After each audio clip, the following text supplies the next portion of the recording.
Option trader அன்பர்கள் அனைவருக்கும் அன்பு வணக்கம். ஆப்ஷன் டிக்கெட் சேனல் மூலியம் உங்களை சந்திப்பதில் மிக்க மகிழ்ச்சி அடைகிறேன். நான் உங்கள் சந்தோஷ். நான் சிபில் பதிப்பெற்ற பங்களாசர் கிடையாது. இது பயிற்சிக்கான காணொளி. எந்த பரிந்துரையும் நாம் வழங்குவது இல்லை. ஃபேஸ்புக்கில் உங்களுக்கு வந்துட்டு பார்த்தீங்கன்னா ஒரு ஃபேக் ஐடிஸ் நிறைய வருது. டெலகிராம்லேயே வந்துட்டுருக்கு. அது நம்மளுடைய பிக்சர்ஸை யூஸ் பண்ணியே வந்துட்டுருக்காங்க. இது எல்லாமே தவிர்த்து விடுங்கள். நம்ம வந்துட்டு பெய்டு கால்ஸோ நமக்கு வந்து அக்கௌண்ட் ஹேண்டிலிங்கோ நம்ம எதுவுமே பண்ணுறதில்ல. ஃபேஸ்புக் ஃபாலோ பண்ணுறவங்க நமக்கு வந்து பார்த்திங்கன்னா இந்த மாதிரி வெரிஃபைடு ப்ளூ டிக் மார்க் இருக்கான்னு செக் பண்ணிக்கோங்க. ஸோ அதனால் ஒரு ஃபேக் ஐடிஸில் வந்துட்டு பணம் கொடுத்து ஏமாந்து விடாதீர்கள். ஓகே,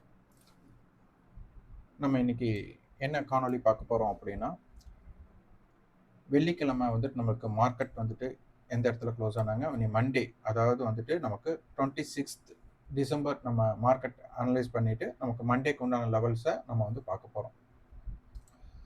ஆப்ஷன்ஸ் ட்ரேட் பண்ணுறவங்க ஃபஸ்ட்டு உங்களுக்கு தெரிய வேண்டிய விஷயம் அப்படிங்கிறது, ஆப்ஷன்ஸ் ட்ரேட் பண்ணுறதுக்கு நமக்கு ட்ரேடராக நம்ம வந்துட்டு ஆப்ஷன்ஸ் பையர் அண்ட் ஆப்ஷன் செல்லர்ஸை பார்க்க போகிறோம்.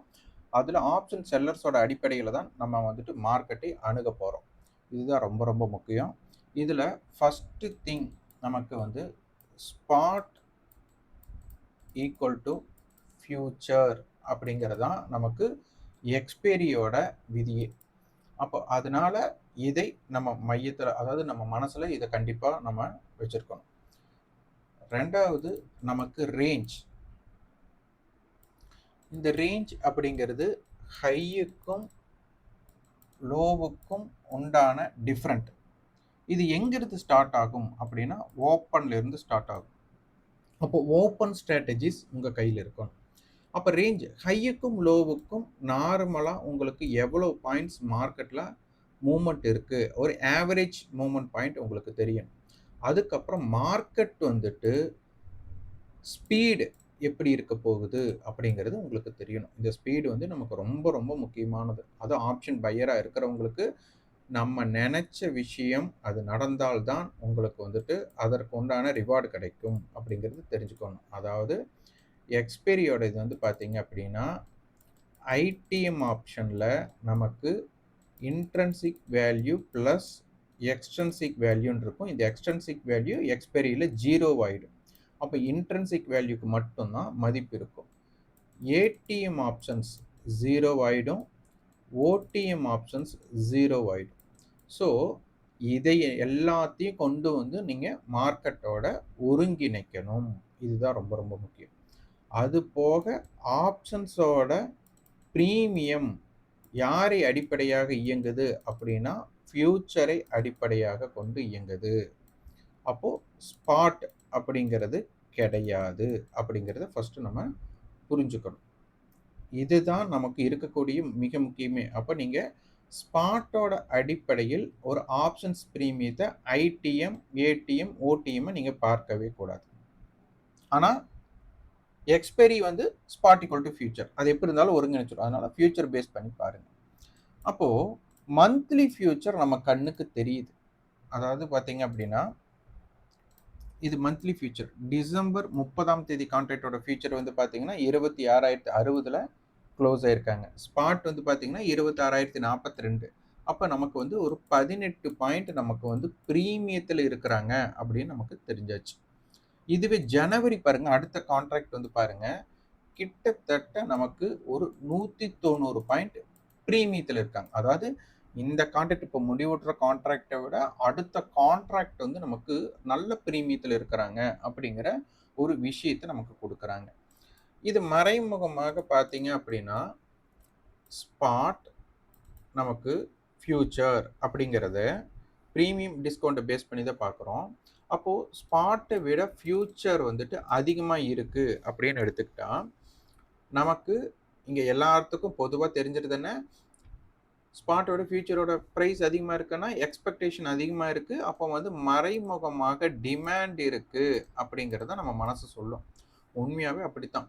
அப்போ வந்து மார்க்கெட்டில் வந்து பார்த்திங்கன்னா மேல் நோக்கி போகிறக்கு வாய்ப்பு அப்படிங்கிறது தான் எல்லாத்துக்கும் தெரிஞ்ச விஷயம். அப்படித்தான். ஆனால் இதில் ஒரு ஆப்ஷன் பையர் அண்ட் ஆப்ஷன் செல்லரா பார்க்குறோம். டிமாண்ட் இருக்கிற பொருள். அப்போ வந்து கால் ஆப்ஷனுக்கு இது சாதகம் அப்படின்னு பேசுறோம். ஆனா அதுல கால் செல்லர்ன்னு ஒருத்தர் இருக்கிறாரே, அப்ப அவரு என்ன பண்ணுவாரு? அப்போ இந்த பிரீமியத்த கலெக்ட் பண்ண போறாங்க. அவங்க வந்துட்டு அதனுடைய வேட்டையாடுறவங்க அப்படின்னு எடுத்துக்கலாம். இப்போ ஒரு திருடர் அப்படின்னு இருக்கிறாரு அப்படின்னு எடுத்துக்கிட்டா, அந்த திருடர் யாரிடம் செல்வந்தர்களா இருக்கிறாங்களோ, யாரு செல்வந்தர்களா இருக்கிறாங்களோ, அவங்க கிட்ட போய் திருடுறக்கு தான் பார்ப்பாங்க. அப்போ இங்க ஆப்ஷன்ஸ் செல்லர்ஸ் வந்துட்டு அந்த பிரீமியத்த கலெக்ட் பண்ண பார்க்குறாங்க. அப்ப அந்த கலெக்ட் பண்ணும்போது எங்கெல்லாம் டைம் வேல்யூ அதிகமா இருக்கோ, அதைத்தான் கலெக்ட் பண்ண பார்ப்பாங்க. அப்ப ஸ்பாட்ட விட ஃபியூச்சரோட பிரீமியம் அதிகமா இருக்கு அப்படின்னு தெரிஞ்சாச்சுன்னா, நம்ம என்ன பண்ணுவோம்? டிமாண்ட் இருக்கு. டிமாண்ட் இருக்கிற பொருள் விலை ஏறணும்னு சொல்லுவோமா? அப்போ அதோட இன்டென்ட் அப்ப உங்களுக்கு என்ன ஆகணும்? விலை உயர்ந்து கொண்டே இருக்கணும். அப்ப ட்ரெண்டும் பாசிட்டிவ். இந்த ஸ்பாட்டுக்கும், ஃபியூச்சர்ஸ்க்கும் இந்த மாரி பிரீமியம்ஸ் இருக்கும்போது, அது வந்து ஒரு எக்ஸ்பெக்டேஷன் கிரியேட் பண்ணி வந்து ஒரு பூம கிரியேட் பண்ணும். ஆனா, இந்த கால் செல்லர் கண்ணு உறுத்தல் ஆயிருச்சு அப்படின்னா, அப்போ ஸ்பாட்ட விட ஃபியூச்சரோட பிரீமியம் அதிகமா இருந்து, அதோட இன்டென்ட் மேல் நோக்கி போறத காட்டல அப்படின்னா, அதுக்குள்ள கால் செல்லர் வந்துட்டாங்கன்னு அர்த்தம். கால் செல்லர் வந்துட்டா, உங்களுக்கு கால் செல்லரோட கேரக்டர் என்ன?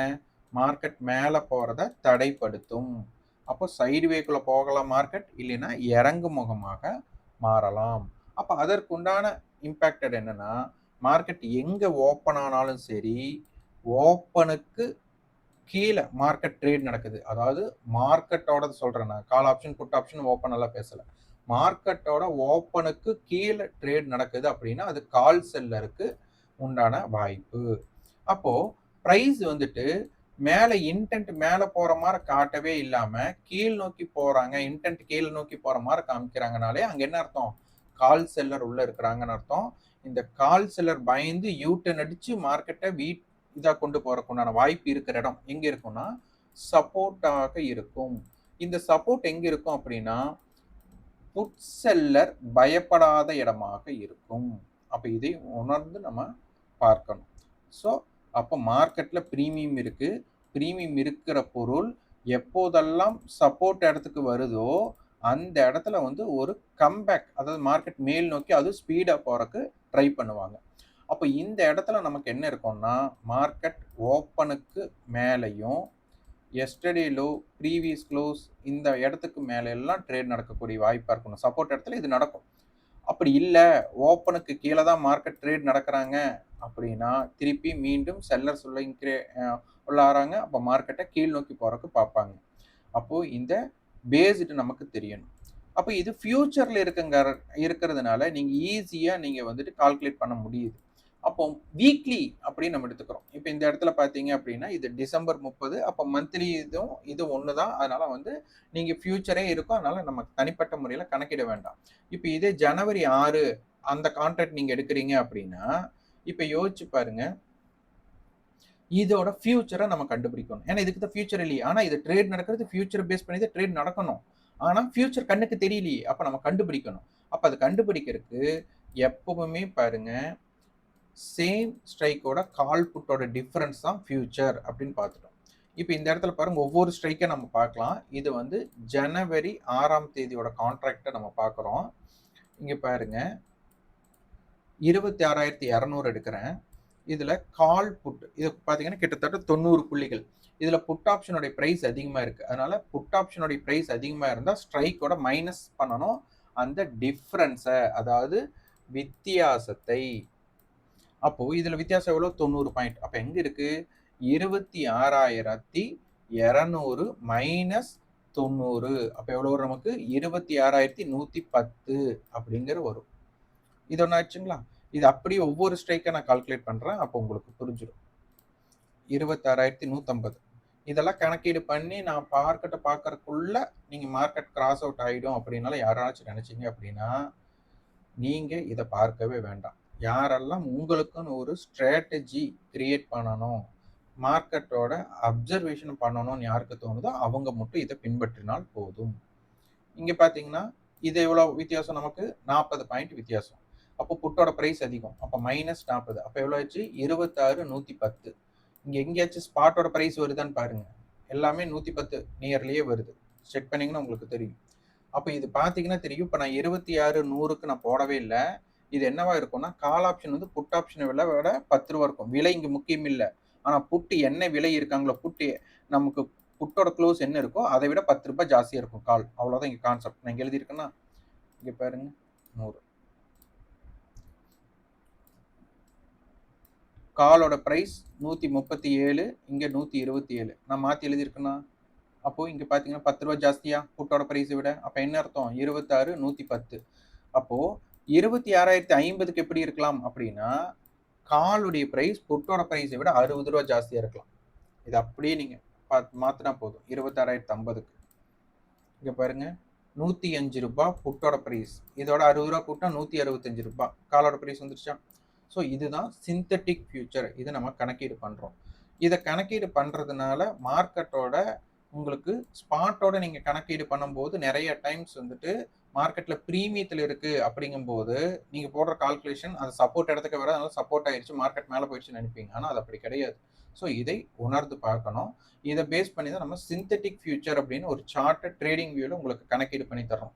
இதை வந்து நீங்கள் மேனுவலாகவும் கணக்கு போட்டுக்கலாம், நீங்கள் இப்படியும் கணக்கு போட்டுக்கலாம். அதாவது ட்ரேடிங் வியூ சார்ட்லையும் பார்க்கலாம். இது மெம்பர்ஷிப்பாக இணையறவங்களுக்கு நம்ம அதை கொடுத்துட்ருக்குறோம். ஓகேங்களா? இப்போ நம்ம வந்துட்டு ஃபியூச்சர் உங்களுக்கு எங்கே இருக்குது? 26,060 இருக்குது. அப்போ 26,060 இருக்குன்னா 26,050 ஸ்ட்ரைக் என்ன பண்ணுவோம்னா, கால் புட்டோட ப்ரைஸை விட ரூ. 10 ஜாஸ்தியாக இருக்கணும். சின்ன டைம் வேல்யூ கரெக்ஷனில் ஏதாச்சும் விலை எச்சு கம்மி இருக்கலாம். இப்போ நம்ம போய் அந்த இடத்த பார்க்கலாம். இப்போ நான் எக்ஸ்பைரி மட்டும் மாத்துறேன். டிசம்பர் 30. இங்க பாருங்க 26,050 கால் வந்துட்டு புட்டோட விலையை விட ரூ. 10 ஜாஸ்தி இருக்கணும். நமக்கு கால் வந்து ரூ. 71, புட் வந்து ரூ. 60. இது ஒன்று தெரிஞ்சிருச்சுங்களா? அப்போ இதன் அடிப்படை தான் நமக்கு முக்கியம்.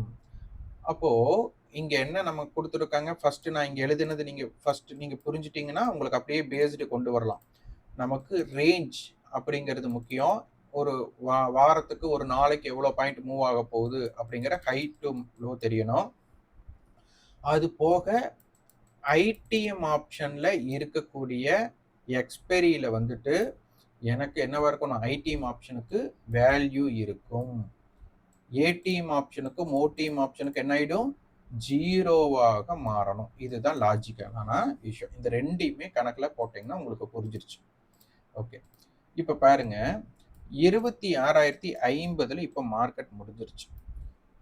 இப்போ 26,050லயே எக்ஸ்பெரி இருக்கு அப்படின்னா இதோட வேல்யூ காலோட வேல்யூம் 0, புட்டோட வேல்யூம் 0. இதுதான் கான்செப்ட். ஆனா நமக்கு எக்ஸ்பெரிக்கு ஒன்று எவ்வளோ இருக்கு? 2 நாட்கள் இருக்கு. ஏன்னா நமக்கு வந்து இப்போ டிசம்பர் 30ஆம் தேதி. அப்போ நமக்கு 29 டிசம்பர் 29 டிசம்பர் 30 2 நாள் நமக்கு வர்த்தகம் இருக்கு. அப்போ வர்த்தகத்துல முழு நேரமா பார்த்தா கிட்டத்தட்ட ஒரு 13-14 மணி நேரம் நமக்கு டோட்டல்டா இருக்கு. அப்போ இந்த 13 மணி நேரம் அதாவது 2 நாட்களுக்கு மார்க்கெட் மூவ் ஆகாம இங்க இருக்குமா? அப்ப கண்டிப்பா மூவ் ஆகும். அதை தான் நம்ம ரேஞ்சுன்னு சொல்றோம். ஹைலோ இருக்க போகுது. அப்போ இந்த 26,050 ஸ்ட்ரைக் இப்போ மார்க்கெட் இங்க க்ளோஸ் ஆயிருக்கு. இங்க இருந்து மார்க்கெட் ஏறவும் செய்யலாம், இறங்கவும் செய்யலாம். அப்போ இது 0 பாயிண்ட். இப்போ இருக்கிறதுல இதான 0 பாயிண்ட். அப்போ இங்க இருக்கிற டேட்டாஸை வச்சு நம்ம கொஞ்சம் அனலைஸ் பண்ணணும். அப்போ இந்த இடத்துல க்ளோஸ் யாரு 26,050 கால் என்ன பண்ணிட்டாங்க? 71 ரூபா கொடுத்துட்டாங்களா? அப்போ 26 இங்க என்ன கொடுத்துருக்காங்க அப்படின்னா புட்டோட பிரைஸுக்கு மேல கால் ட்ரேட் ஆனால் 26,050 இப்படி நடந்தா கால் ஆப்ஷன் வந்து ஐடிஎம் ஸ்ட்ரைக்காக இருப்பார்கள். அப்ப யார் இருக்கும்? இவருக்கு மட்டும் வேல்யூ இருக்கும் அப்படின்னு சொல்ல வராங்க. இதுவே புட் ஆப்ஷன் வந்து கால் ஆப்ஷனுடைய பிரைஸுக்கு மேல இருந்தா புட் ஆப்ஷன் வந்து ஐடிஎம் ஆப்ஷனா இருப்பாங்க. அப்ப 26,050 நடுநிலையை வச்சு இந்த போராட்டம் நடக்க போகுது. அப்போ 26,050க்கு மேல இருக்கும்போது தான் இதுக்கு என்ன ஆக போகுது? 26,050 கால் வந்துட்டு ஐடிஎம்மா இருக்க போகுது. அப்போ 0 மதிப்பு உள்ள ஒரு பொருள் அப்படின்னு நம்ம எடுத்துக்கிட்டோம். ஆனா இப்ப மார்க்கெட் எங்க இருக்கு? 26,060ல இருக்காங்க அப்படின்னாச்சு. அப்ப என்ன அர்த்தம்?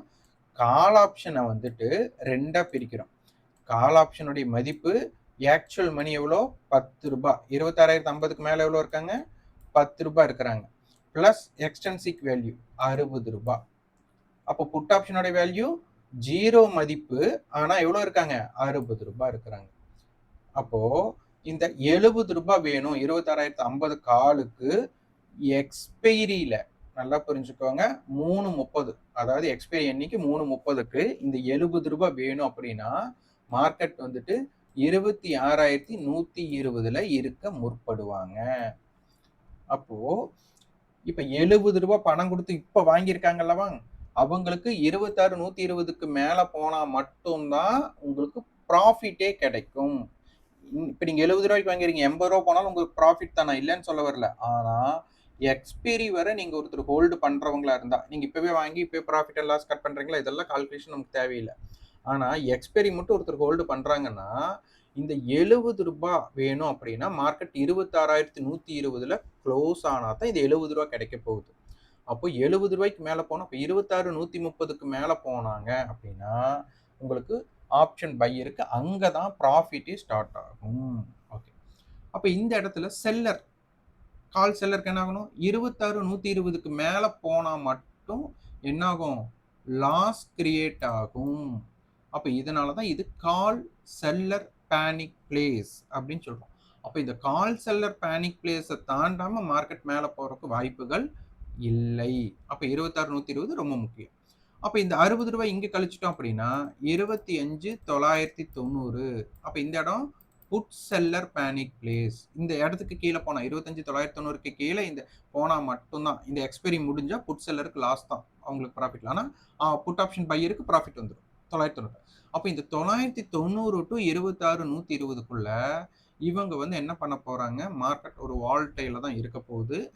அப்போ ஒருத்தர் செல்லர் ஏதாச்சும் ஒரு செல்லர் பயப்படணும்னா மார்க்கெட் 26,120க்கு மேல இருக்கணும், இல்லைன்னா 25,990க்கு கீழே இருக்கணும். ஸோ அதை பேஸ் பண்றோம். அப்போ இதுல நமக்கு டிமாண்ட் பிளேஸா நமக்கு கிடைக்கிறது இந்த லோ பாயிண்ட்ஸ். அப்போ 26,050 அப்படிங்கிறதுல 38 ரூபாய் லோ கொடுத்துருக்கறனால அவங்களுக்கு 26,012 அப்படிங்கிற ஒரு டேட்டாவும் இங்க 62 ரூபாய் கொடுத்துருக்காங்க காலுக்கு. அப்போ 26,112 அப்படிங்கிற ஒரு டேட்டா கிடைக்குது. ஸோ இந்த 62 ரூபாய்ங்கிற லோ, ஏன்னா இப்போ 0 தானே மதிப்பு 26,050க்கு. அப்போ இப்ப 10 ரூபாய் இருக்காங்க 26,060 இருக்கிறனால. அப்போ 10 ரூபாய் இருக்கிறவங்க 62 ரூபாய் லோ போட்டிருக்காங்க அப்படின்னா இந்த 62 ரூபாய்க்கு உண்டான மதிப்பு கிடைக்கும்னா மார்க்கெட் 26,112க்கு மேல இருக்கணும். அப்படி இல்லைன்னு என்ன ஆகும்?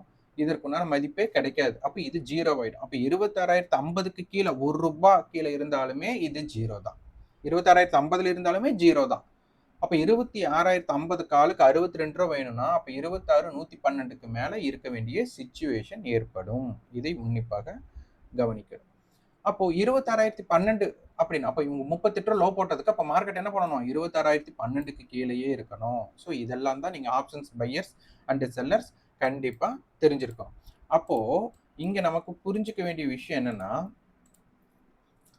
ப்ரீவியஸ் க்ளோஸுக்கு மேல இருந்தா மட்டும்தான் அந்த மதிப்பு கிடைக்கிறதுக்கு வாய்ப்பு. அப்ப ப்ரீவியஸ் க்ளோஸ் கீழ இல்லைன்னா அப்ப அது 0 ஆகிறதுக்கு தான் வாய்ப்புகள் அதிகம் அப்படின்னு எடுத்துக்கலாம். ஏன்னா அப்பதானே அந்த ஸ்ட்ரைக்கோட வேல்யூ பிடிச்சிக்க முடியும். ஸோ இதை வந்து நல்லா யோசிச்சு பார்த்து இதை புரிஞ்சுக்கோங்க. அப்ப ப்ரீவியஸ் க்ளோஸ்க்கு மேல இருக்கிற ஸ்ட்ரைக்கு நமக்கு பிரைஸ் ஏற்றத்தை தக்க வைக்கிறாங்களா, இல்ல யூட்டர்ன் அடிக்கிறாங்களா, விலை இறங்கிட்டே இருக்கிறாங்களா அப்படிங்கறத செக் பண்ணிக்கோங்க.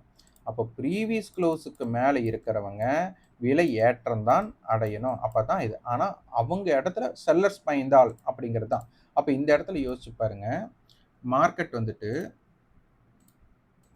நமக்கு இங்க வந்து ஒரு கேப் டவுன் நடந்திருக்கு. அப்ப இந்த கேப் டவுன் நடந்திருக்கும் போது அதற்கு முந்தைய நாளோட டேட்டாஸ் நீங்க பார்க்கணும். அதுதான் நமக்கு 26,200. அப்ப 26,200 டேட்டா ஏன் 26,200 எடுக்கிறோம் அப்படின்னா நமக்கு அதோட ப்ரீவியஸ் க்ளோஸ் 72.98. அப்போ கிட்டத்தட்ட நமக்கு 25 புள்ளிகள். அப்போ என்ன அர்த்தம்? 26,175ல முடிஞ்சிருக்காங்க.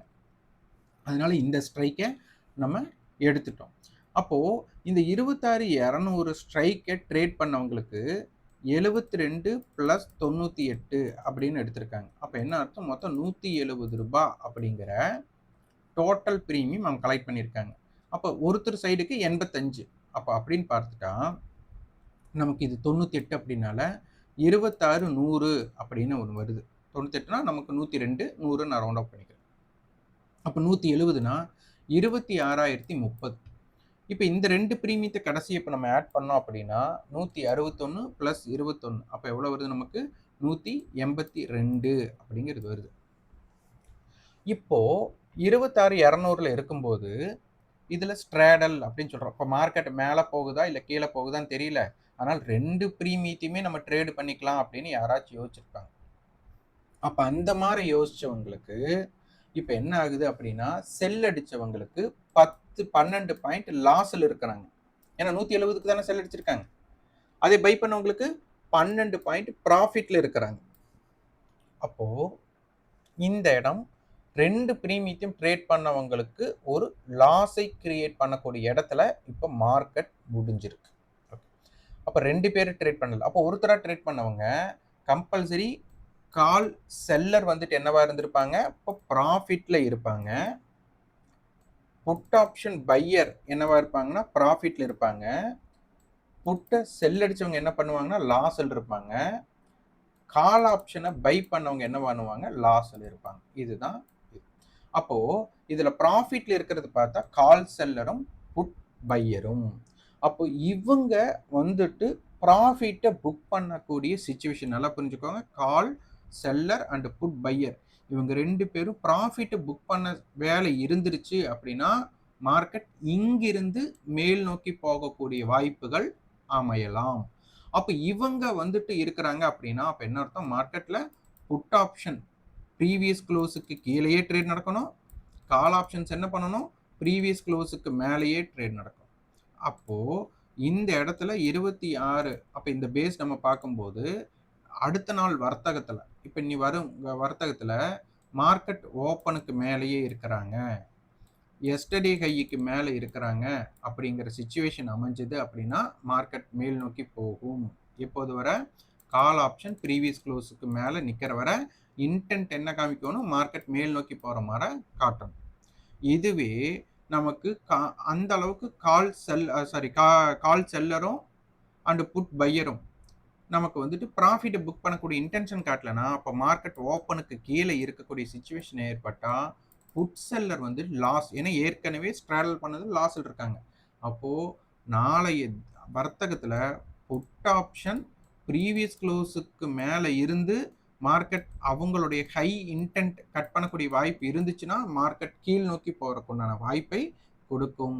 இல்லை நமக்கு வந்துட்டு கால் ஆப்ஷன்ஸ் ப்ரீவியஸ் க்ளோஸ்க்கு மேலே இருந்து எஸ்டர்டே ஹைக்கு மேலே இருக்கக்கூடியது ஓப்பனுக்கு மேலே எல்லாம் இருந்ததுன்னா மார்க்கெட் மேல் நோக்கி போக ஆரம்பிச்சிடும். ஏன்னா இந்த இடத்துல ஒரு டிசைனிங் ஃபேக்டராக இருக்கக்கூடிய சிச்சுவேஷன் இருக்கிறதுனால. ஸோ இதை உன்னிப்பாக கவனிக்கணும். அடுத்தது ரேஞ்ச். இந்த ரேஞ்சுக்கு ஹிஸ்டாரிக்கல் டேட்டா உங்களுக்கு வேணும். இங்கே பார்த்தீங்க அப்படின்னா தெரிஞ்சிடும்.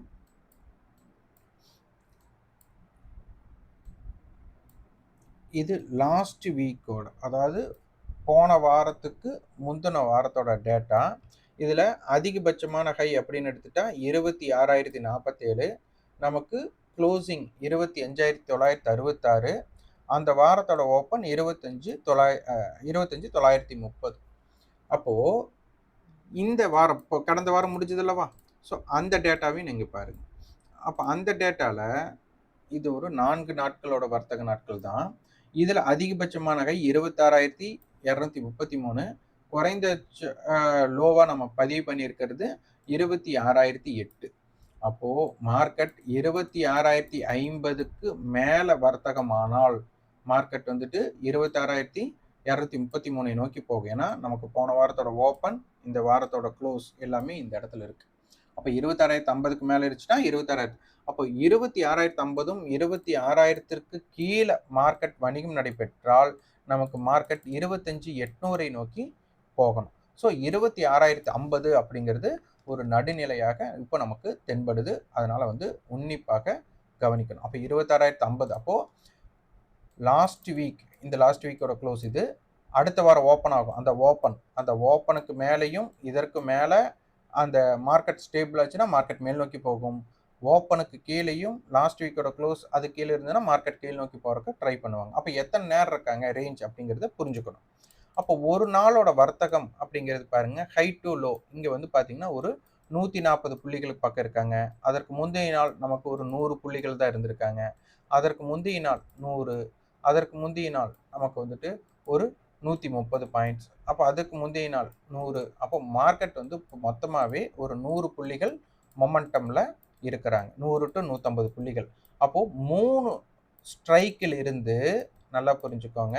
4 ஸ்ட்ரைக்குக்குள்ள தான் மார்க்கெட் மூவ்மெண்ட் ஆக போகுது. அது ஓப்பன் ஸ்ட்ரைக்கில் இருந்து நீங்க கணக்கு பண்ணணும். அப்பதான் அங்க மார்க்கெட் மேல போகுதா இல்லையாங்கிறத புரிஞ்சுக்க முடியும். அடுத்தது இது ரொம்ப ரொம்ப முக்கியங்க. நம்ம சொல்லியிருக்கிறோம், யாரெல்லாம் ஒரிஜினல் ஸ்டாக்ஸை பை பண்ணி வச்சிருக்காங்களோ அவங்களுக்கு அது ரைட்ஸ் இருக்கு. டெரிவேட்டிவ் மார்க்கெட்ல ட்ரேட் பண்றவங்களுக்கு ரைட்ஸ் கிடையாது. அதனால இது இப்போ மந்த்லி எக்ஸ்பைரி நியர்ல இருக்கிறதுனால பொசிஷனை செல் பண்ணவங்க என்ன பண்ணணும், பை பண்ணணும். பை பண்ணவங்க என்ன பண்ணணும், செல் பண்ணணும். இது பெயர் கவரிங் அப்படின்னு சொல்லுவாங்க. அதனால மார்க்கெட் வந்துட்டு பொசிஷன் இப்போ ரொம்ப செல் பொசிஷன் இப்போ ரொம்ப ஹோல்டு பண்ணுது அப்படின்னா மார்க்கெட்டில் அவங்க பை பண்ணி அந்த பொசிஷன் நில் பண்ண வேண்டிய சுச்சுவேஷன் ஏற்படும். நிறைய லாங் பொசிஷன் இருக்கு அப்படின்னா அந்த பொசிஷனை செல் பண்ண வேண்டிய கட்டாயம் ஏற்படலாம். எப்போனா ஐடிஎம் ஆப்ஷனாக இருக்கும்போது மட்டும்தான் இது நடக்கும். ஓடிஎம் ஆப்ஷனுக்கு இது தேவையே இல்லை. அவங்க பொசிஷன் கவர் பண்ணணும்ட்டு இல்லை. ஏன்னா வேல்யூ மதிப்பில்லாத பொருளை அவங்க கவர் பண்ண மாட்டாங்க. ஓகே, அப்போ இதனால நம்ம வந்து இப்போ ஆக்டிவ் கான்ட்ராக்ட் இப்போ 26,050 இப்போ க்ளோசிங் ஆயிருக்குன்னு சொல்லிட்டோம். இப்போ ஆக்டிவ் கான்ட்ராக்ட் நம்ம பார்க்க போகிறோம். இப்போ ஆக்டிவ் கான்ட்ராக்ட்ல நமக்கு 26,100 கால் புட் வந்து நமக்கு ஒரு மத்தியஸ்தனமா இருக்கு. அப்போ மார்க்கெட் 26,100க்கு மேல ஸ்டாண்ட் ஆச்சுன்னா மார்க்கெட் மேல் நோக்கி போறதுக்கு பார்ப்பாங்க. 26,100க்கு கீழே ஸ்டாண்ட் ஆச்சுன்னா மார்க்கெட் வந்து கீழ் நோக்கி போறதுக்கு பார்ப்பாங்க அப்படிங்கிறது இங்க தெரியுது. அப்போ இந்த இடத்துல 2 பேர்த்தோட லோ பார்த்தா நமக்கு 50 ரூபாய் வருது. அப்போ 26,100, 26,050, 26,150 இந்த 3 ஸ்ட்ரைக்குமே நமக்கு ரொம்ப ரொம்ப முக்கியமான ஸ்ட்ரைக்காக பார்க்கப்படும். ஆனா என்னன்னா implied volatility and India Vicks ரொம்ப கம்மியா இருக்கிறதுனால நமக்கு ஆப்ஷன்ஸ் ட்ரேடர்ஸ் இந்த மாதிரி எல்லாம் வந்து நமக்கு பார்த்தீங்கன்னா இம்ப்ளைடு வாலட்டிலிட்டி ரொம்ப கம்மியா இருக்காது. அப்போ என்னன்னா மார்க்கெட்ல எதிர்பார்ப்பு அப்படிங்கிறது கொஞ்சம் குறைவாக இருக்கு அப்படிங்கிறத நம்ம பார்க்கணும். இங்க பார்த்தீங்கன்னா இம்ப்ளைடு வாலட்டிலிட்டி இந்த இடத்துல 5, இந்த இடத்துல பார்த்தீங்கன்னா புட் ஆப்ஷனுக்கு பார்த்தீங்கன்னா ரொம்ப கம்மியாக இருக்குது. இந்த அளவுக்கு இம்ப்ளாயபிலிட்டி கம்மியாக இருக்கும்போது என்னன்னா முடிந்த அளவு இங்கே வந்து ட்ரேடிங்காக ட்ரை பண்ணலாம். ஆனால் வந்துட்டு ஓவர் கான்ஃபிடென்ட் அப்படிங்கிறது இங்கே கொண்டு வரக்கூடாது. இங்கே அப்படி கொண்டு வந்தீங்க அப்படின்னா நமக்கு வந்துட்டு அதிகமான மார்க்கெட் மூவ்மெண்ட் இல்லை, அதிகமான நட்ட இழப்பு ஆப்ஷன்ஸ் பையர்ஸ்க்கு ஏற்படும். ஆப்ஷன் செல்லர்ஸ்க்கு டைம் வேல்யூ பெருசாக இல்லைனால ஐடிஎம் ஆப்ஷனையே செல் அடிக்க வேண்டிய கட்டாயத்தில் அவங்க இருக்கிறாங்க. ஏன்னா டைம் வேல்யூ ரொம்ப கம்மியாக இருக்குது. ஸோ இதையும் உணர்ந்து ட்ரேட் பண்ணணும். ஸோ இந்த மாதிரி டெய்லியும் மார்க்கெட்டில் நீங்கள் ஃபஸ்ட்டு ட்ரேட் பண்ணுறதுக்கு முன்னாடி நீங்கள் வந்து 1 மாதம் 2 மாதம் 3 மாதத்துக்கு முன்னாடி இதெல்லாம் தொடர்ச்சி எழுதிட்டு வந்தீங்க அப்படின்னா உங்களுக்கு மார்க்கெட்டோட டைரக்ஷன்ஸை ஓரளவுக்கு ஐடென்டிஃபை பண்ண முடியும். எல்லாமே ப்ராபபிலிட்டி தான், கண்டிப்பாக நடக்கும் அப்படின்னு சொல்ல முடியாது. நடந்தால் ப்ராஃபிட், நடக்கலையா லாஸ் அக்செப்ட் பண்ணிவிட்டு இன்னொரு நாள் இந்த ஸ்ட்ராட்டஜியில் உங்களுக்கு எப்போ அமையுதோ அதுக்கு தகுந்த மாதிரி நீங்கள் ட்ரேடை இனிஷியேட் பண்ண பார்க்கணும். நன்றி, வணக்கம்.